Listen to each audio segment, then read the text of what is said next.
Thank you for joining me today on Coffee With. I hope you enjoy this next episode of The Inn at Cedar Grove.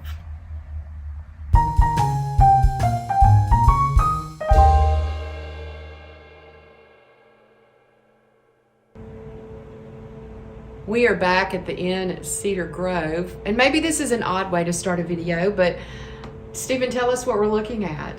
Okay, we're actually looking at a hole in the floor made by a cannonball, and if you look inside, you can actually see a cannonball in the bottom. It's kind of interesting. Recently, I had some guys drive up outside, and they're like, well, this house is beautiful, it's still standing. Vicksburg must not have had a hard time during the siege. I'm like, what do you mean? Vicksburg was destroyed during the siege, and so a lot of times people say, okay, so why is this house still standing?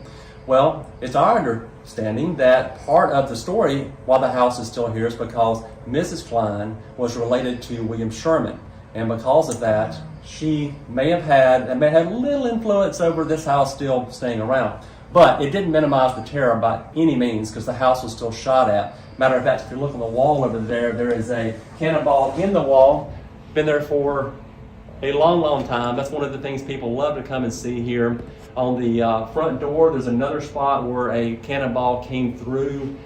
Just imagine the terror of living in this house. It's your residence, and all of a sudden it gets hit by a cannonball, and then another one, and you're trying to survive. And you got here, you're just living your life. Yeah, so there's places throughout the house just like that. So did this one in the door, did that actually come through? Yes. It came clear through the door? Right, it came clear. And as far as we know, they were actually shooting the cannons from the river. Right, because the river was in right the on river. the Yes. And I think some were shooting at the house because they did try to, destroy as much as they could. Some, I think, fell short. They were shooting them over the house, like toward the action. I'm not a Civil War expert by any means, but it doesn't minimize the horror of that day.